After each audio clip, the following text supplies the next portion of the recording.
Hello, everyone. Welcome once again to Tom's Corner, where you can hear the truth, the whole truth, nothing but the truth, so help me God. Our topic lesson today is Does God answer our heart's desire? Many people have asked the question, well, doesn't it say somewhere in the Bible where that God will give you your heart's desire? We're going to go into that this morning. Quit eating on your feet. Uh, you that have watched the program, there's been several of you. I don't know who you are that watches anymore. Don't even know where you're from. I feel a lot of times I'm talking to empty space. And if you don't mind, just give a little something, thumbs up or something or down. It doesn't matter. A tweak, anything that I know that you're out there alive, okay? But I do know this. A lot of people in the world we're living in today definitely need the truth. And I feel with all my heart, from my observation, you're not getting the truth. And I feel the closer that we're coming down this road till the Lord's coming back in the air, calling his saints out, that we're deceiving ourselves and we think everything's going to be okay. But just do a little something that'll give me a little bit of an encouragement that when I get up at night, 2 o'clock, be up till 3 or 4 or maybe even 5 writing, getting these things together for you, trying to help you on your way to heaven, trying to explain something about the word of truth. I have no vendetta against anyone. I feel sorry for most of us that are out here because we don't know actually who we are.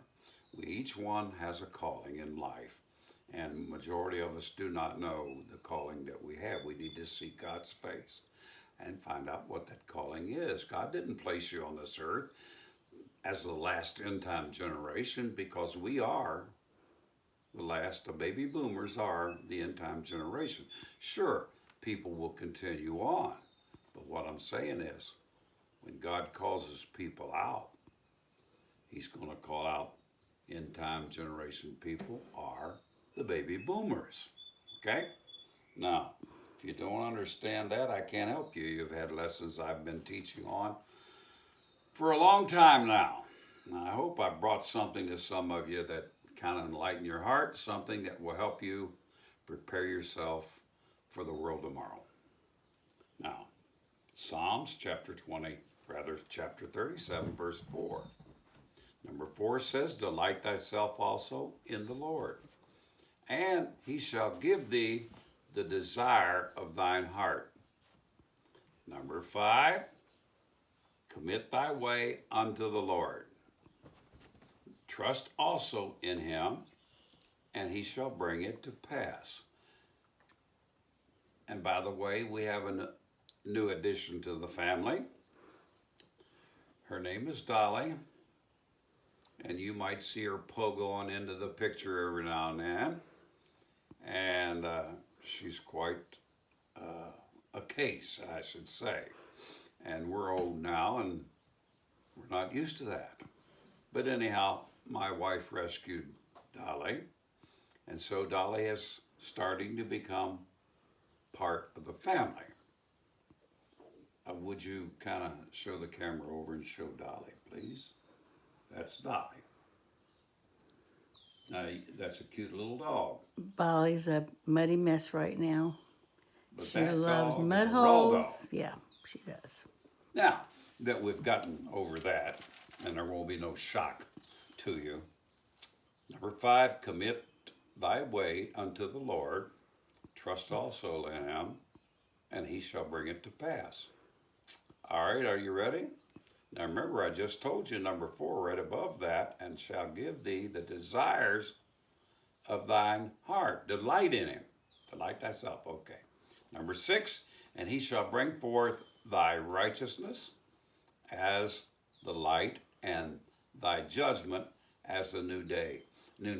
Now the noonday, that represents the brightness. That's about the brightest time you can get. And in other words, you will shine in God's judgment. Your light will shine very brightly.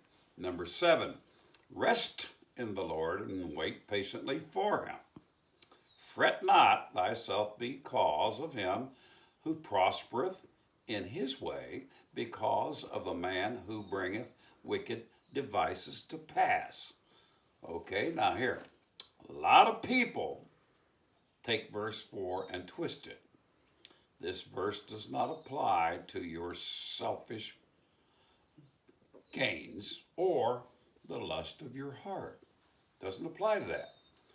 Not knowing you could not pay the taxes. Okay, now here's what it is. I missed a place here. Give you an example. For example, you ask God for $2 million home, $2 million home. And many of you do, if you had your heart's desire. It'd be that or one of these automobiles that cost $90,000, okay? Now here's the problem with this. By asking that, what if God gave that to you? Gave you a $2 million home. You asked him, heart's desire. That's a heart's desire, okay?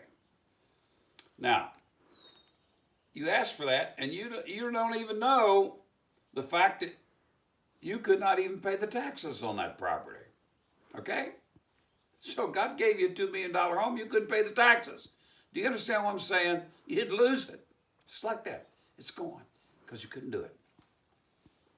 Now, do you desire God to save your spouse? Do you? Or God to heal you in your sickness? Do you? Or do you desire to get closer to God? The true desire is to be in God's will. Did you know that? Things of this world will truly pass away, and that's the truth.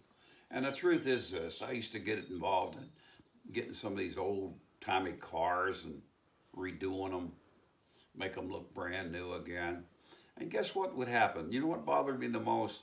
What bothered me the most is the fact that I worked so hard on them, make them look good, but I had to sell them. And I'm going to tell you why. I kept in my mind thinking I could hear it rusting. Now you think, well, that's kind of silly. No, it's not silly. You build a brand new home, you never get stopped or stop repairing that home. You have to keep upgrading. You have to keep working on that home, and you will till the day you die. Same thing with automobile. You're trying to preserve good. I've saw people put them in vacuum bags and do everything else to automobiles, trying to preserve them because they want them. Nothing lasts forever in the world we're living in here today. The only thing that lasts forever is in God's world, God's realm. And that's eternity.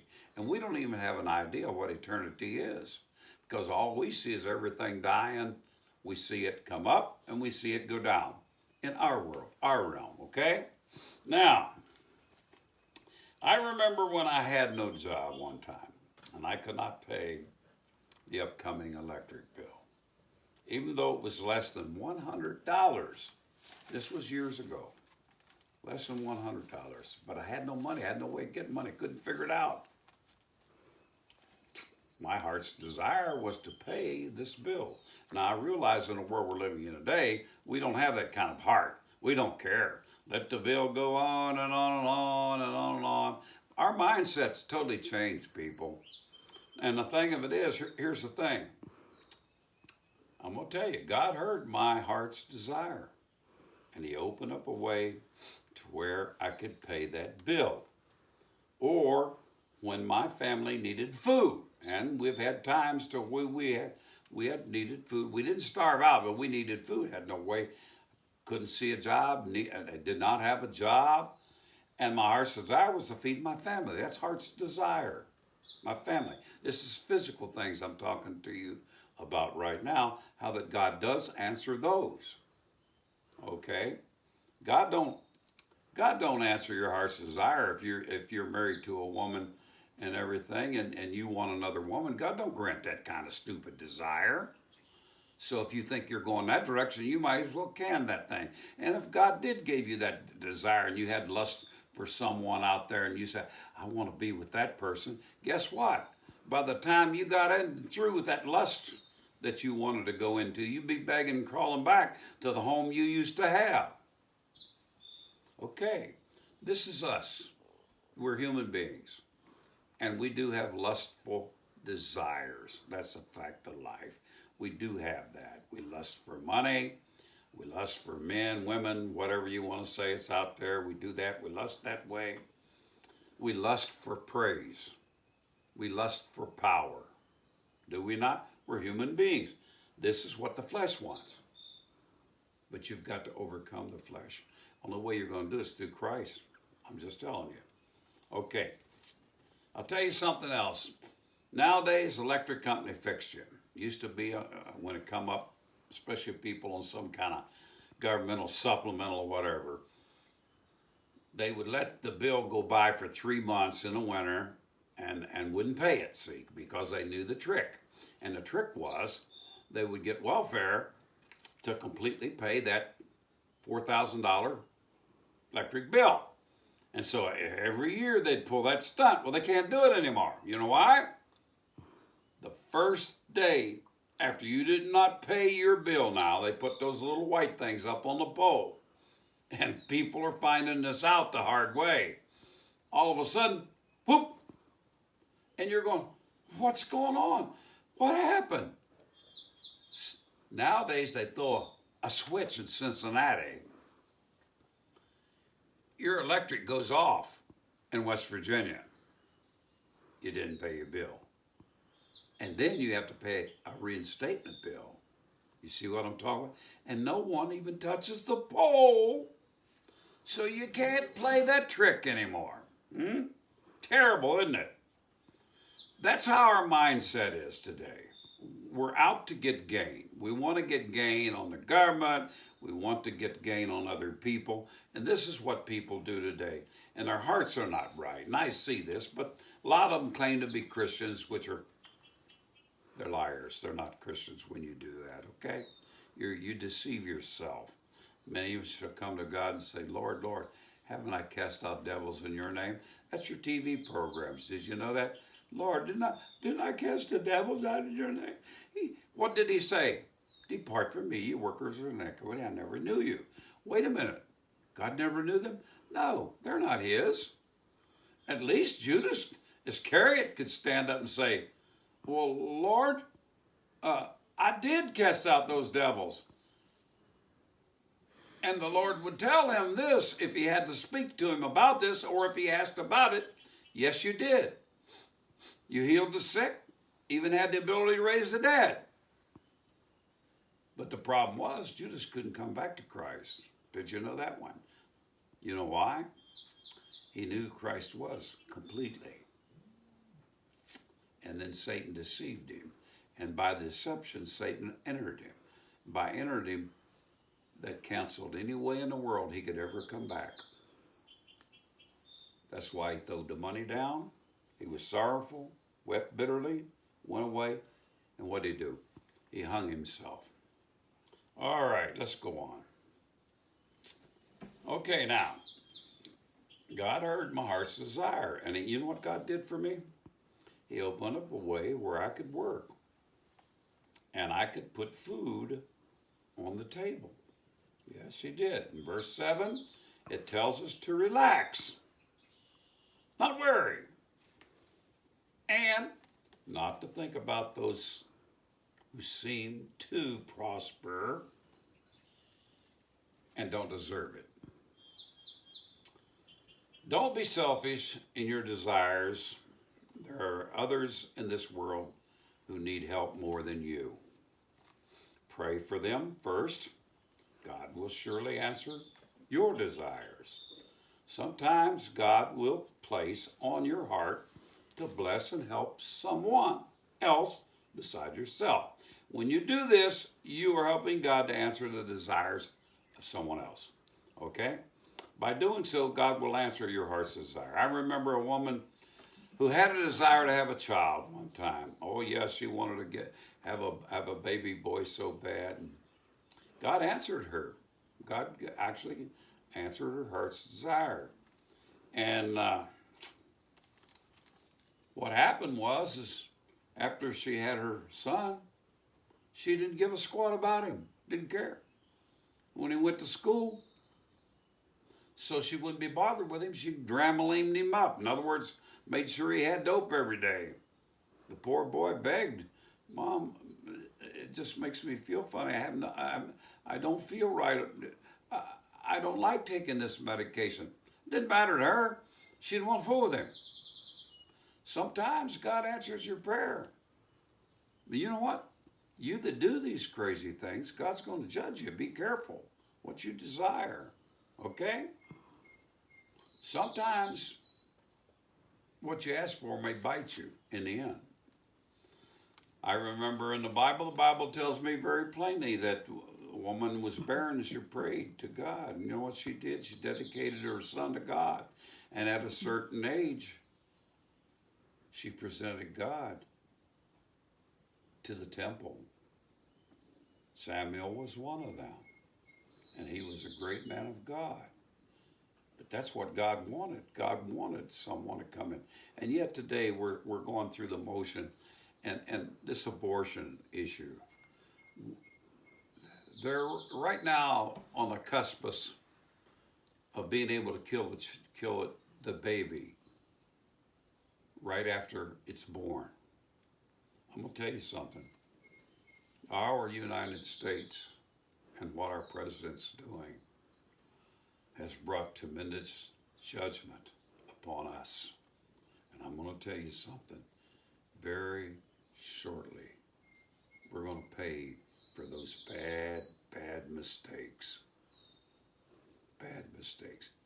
I'm not a political person, but I'm going to tell you what.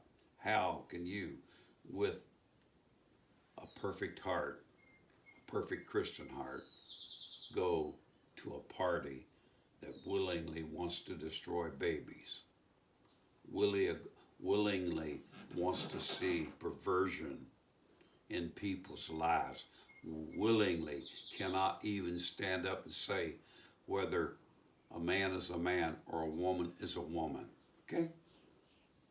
If you think that you can keep following that road, and I'll tell you something else. I see that you can see one of the churches now have allowed the women that are, I believe, homosexual to be ministers in the church. And they acknowledge that that's what's going to happen, and it will happen. If you belong to anything like that, and you read the Bible and you know that these things are not right, how can you stay in that? Did you know when you sign the book and you say, I commit myself to this organization, I'm not for organizations. Sometimes they may help, but I'm not for them because it's one singular individual over all of them. And so what's happening in our world today is, how can you stay in a church that you've signed your name to? And you know what you're going to do? You're going to stay there. You know why? Very simple. My daddy's, he helped build this church. My daddy did. See, the church, basically in denomination, the denomination owns the church, okay? And you're out here, back out on the mountain in West Virginia, and the church you're worshiping in for about 100 years, not your church, it's the organization's church, and then all of a sudden you say, well, I don't believe that, and we've never believed that, and if we don't believe that, what are you going to do? They'll lock the door on you. They'll throw you out. And you think that's not true? I've already saw a lot in organizations, blank churches, locked up, boarded up, because you try to worship God in spirit and in truth. And if you go and sign your name on a rostrum, you're as guilty as whole. When you stand before judgment, you know what? God's going to judge you for that. Okay, that's about all I have to say. Do me a favor, keep the cards and letters coming in, and check, remember, a spot up. I want to know you're alive. Otherwise, I'm not going to waste my time with you. Okay? I'm not going to waste my time. I can do other things besides this. God bless. Next trip.